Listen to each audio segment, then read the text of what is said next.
Roger, I noticed on all of your published books about Shakespeare, you have Shakespeare's head. And for those people that have gone to the Stratford Library, that's your sculpture of Shakespeare on the plinth, which is very popular, and congratulations. So can you tell me the backstory to that? And also how you became a sculptor and an artist and ultimately a scholar of the philosophy of William Shakespeare. Yes, it's a photograph that we took of the head and decided to use it as the front cover piece for what's now the 9 volumes that we've published about Shakespeare's philosophy. Part of the design of the front cover, not only do you have the title of each volume and then a summary of its contents plus my name, there's a little diagram over the face represents the structure of the sonnet. So there's a relationship between Shakespeare and then between him and his philosophy that he structures into the sonnets as the basis for the plays. And of course this volume here is a commentary on all the plays. So it does go back quite a way. And so when I was in Auckland at architecture school, I found myself picking up pieces of wood and starting to carve just very simple heads. And after 2 or 3 years of reading books on art, I was becoming far more interested in art than architecture. In my 3rd year, which was my 5th year of study towards an architecture degree, I applied for the Elam School of Fine Art. And to my horror somewhat, I found that I was rejected on the basis that I had had 2 effectively failed years, one in my intermediate year, and then I didn't sit the exams at the end of the 3rd year. But even worse than that, I've discovered that a friend or a colleague who was at the architecture school had been accepted into the program at Elam. So in about a half, I went over and approached the receptionist and asked if I could speak to the dean. And she said, well, that's not going to happen because, you have been rejected and we don't reconsider because we already have a full bevy of students. So I went out of her office and just by chance, the dean, who was Paul Beadle, a sculptor, came out of his door. And so I bowed him up and wouldn't let him past. And he was very reluctant to talk to me. But in the end, because I was so insistent, he said, oh, come on in and sit down. And so he sat down on his side of the table and I sat down in a chair on the other side. He said, what is it? What is it you're after? And I said, well, I feel I have been unfairly rejected from the art school. And he said, well, on what basis? So I put my hand into my bag and I pulled out this little pastoral drawing, which I showed him. And obviously he wasn't very impressed. So I knew I had the little head in my bag that I had carved in the year or so beforehand. So I leaned into my bag and it's this head or something very similar to it. And I showed it to him and he said, well, can I hold it? And I said, well, here, show it. I gave it to him and he turned it around having a look at it. And then he put it down and leaned over and picked up the phone and was speaking to somebody. And I realised, in fact, he was speaking to the registry.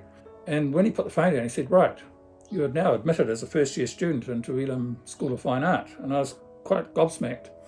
So by bailing him up in the corridor and then eventually showing him a head, and obviously as a sculptor, he must have seen something slightly sculptural in it. There I was at Elam. So I did the first year of courses, and you do everything in the first year. You do photography, printmaking, a bit of sculpture and painting. And then I decided I would specialise in sculpture. It just happened at that time that Jim Allen had come back from overseas. He was the head of the sculpture department, And he introduced a completely modernist program to the art school. And I became very involved in that and started making works with heat and light and rocks and sacks and all sorts of things. Much somewhat to the horror of Paul Beadle, of course, who might have anticipated that I might have gone on and did figurative work, which was his forte and he had a reputation for doing. It just ended up that by the end of the year, I had created a set of work which I call Being in a Space. And besides getting the award as the best second-year student throughout the whole school, I submitted it into a national exhibition of tertiary students. So I entered the whole room of works. It was like an environment of works with flames and heat and oil and sacks. And Colin McCann was the judge, and it was for what was then called the Air New Zealand Award. And lo and behold, this set of work won the award, which meant I got a trip to Australia. Well, in fact, I actually took a trip to Fiji because I'd just been to Australia. And the person who was to give me the award, ironically, happened to be Paul Beadle. So there's a photograph of me in the New Zealand Herald with Paul Beadle, bearded and slightly smaller. And here's me standing with a greatcoat on, being given this award by Paul Beadle. So quite a ironic moment, really. Belated congratulations, that's very exciting. So what did you do with this success? Well, for the next 2 years at the art school, I made similar rooms of work, groups of work, like an environment of work. And it wasn't until 1975, when my first year out of the art school, that I heard that there was an exhibition on at the Auckland City Art Gallery, and I was invited to participate, in which we had a few weeks each to mount a set of work. And so I chose, I think it was about 10 of the works from the works I had made over the previous 3 years. And that exhibition went down quite well. It's quite a well-known exhibition. In fact, some of those works were included in an exhibition called Groundswell at Auckland City Art Gallery not too long ago. After that, I was working in a warehouse in Parnell. I had a 20,000 square feet of warehouse space and a big office space in which I could live. And I was there for 2 years, and I made 2 or 3 more works in that style. After the period of time at the warehouse, I had got to know Marie Horner, and we had begun a relationship. And so we moved into a big old house on Kaiba Pass, up at the top of Simon Street. And there we had our first child, and it was about that time that we were looking to move out of Auckland. And it ended up that we came down to Taranaki, and so we moved to Taranaki in 1981 into a big old house on the southeast side of Eltham. After working for a while at a pretty basic job, I fortunately won a part of a win in the lotto, which gave me $20,000. So I left the job and then began to create things, and I was looking to explore figurative work, which I hadn't been able to do at the art school. Well, the focus at the art school had been obviously on the sort of work that I had quite enjoyed making. So I began a process of teaching myself how to model and how to create figures and how to go through a casting process. And this went on for a few years, right in through until the 1990s. I exhibited some of the works at the Gubbett Brewster, and eventually I had an exhibition of small figures that I made from one of the models who wouldn't sit still or stand still. And so besides making heads of people, I was also doing figures of people.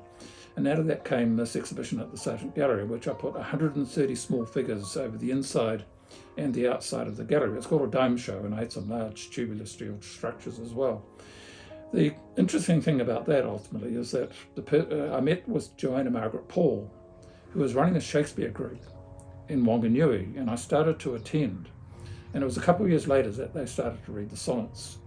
And going back to what I've said previously, that this is where I realised that the sonnets contained an amazing philosophy, and that somehow or other they were the philosophy behind all Shakespeare's works. When I came back to Stratford after the exhibition, I was approached by one of the principals of the Stratford Shakespeare Society. And I joined the society and was participating in some of their activities. And then I proposed that I make a bust of Shakespeare. And I, somewhat possibly wittily or not, suggested I should make it twice life size. And the reason why it was funny or not funny is that I knew the minutes of the meeting would go to Ida Gaskin, the celebrated Shakespeare scholar from New Plymouth, because she was the patron of the society and she didn't attend the meetings. And so a message came back saying, who's this upstart effectively? And what's this idea of making a Shakespeare head twice life size? And so that basically led to the modelling and eventually the casting of the head, which it was put on a plinth outside the Stratford Library. And of course, hence the way the books now have the image of Shakespeare on them. As part of that process of engaging with scholars and others, I did go and visit Ida Gaskin quite frequently.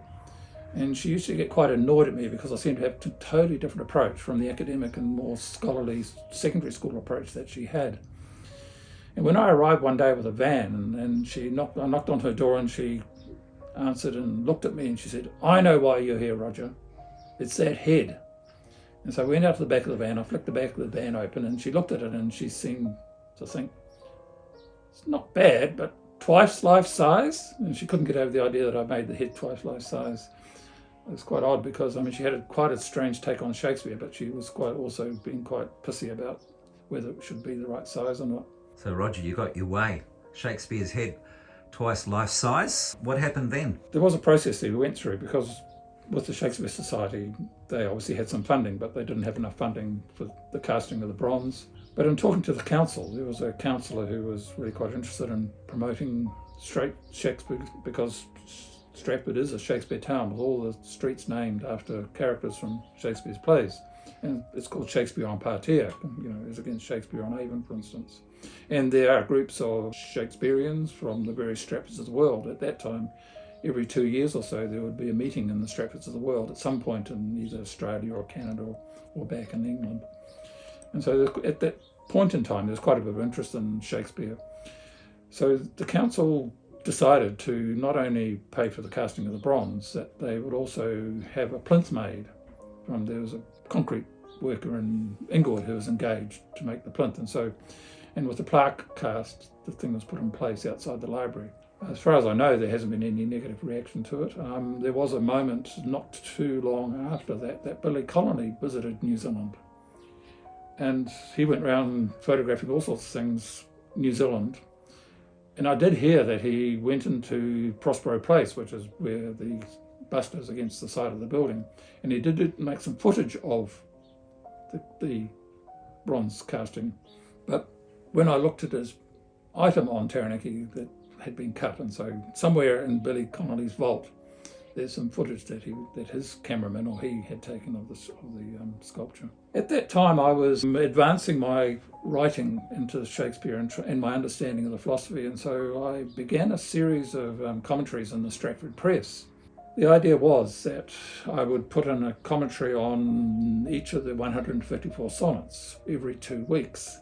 And Ray Cleaver, who was the editor at the time, said to me, well, if you're going to have this in every 2 weeks, and you want it to be guaranteed to go in every 2 weeks because there's a lot of other material that we have to process as well, then maybe you could find a sponsor. And if you get a sponsor for $30 each time. And so that's what I did. I hunted around Stratford. I knocked up people who had no interest in Shakespeare, and fortunately I was able to get about 100 or more businesses in Stratford to sponsor a column. In fact, occasionally I would go to the Stratford Press offices and they would ask me, where is that business? I'd gone to a business on the outskirts of Stratford and encouraged them to give the $30 sponsorship. They'd never had a relationship with the Stratford Press before. And this went on for 6 years.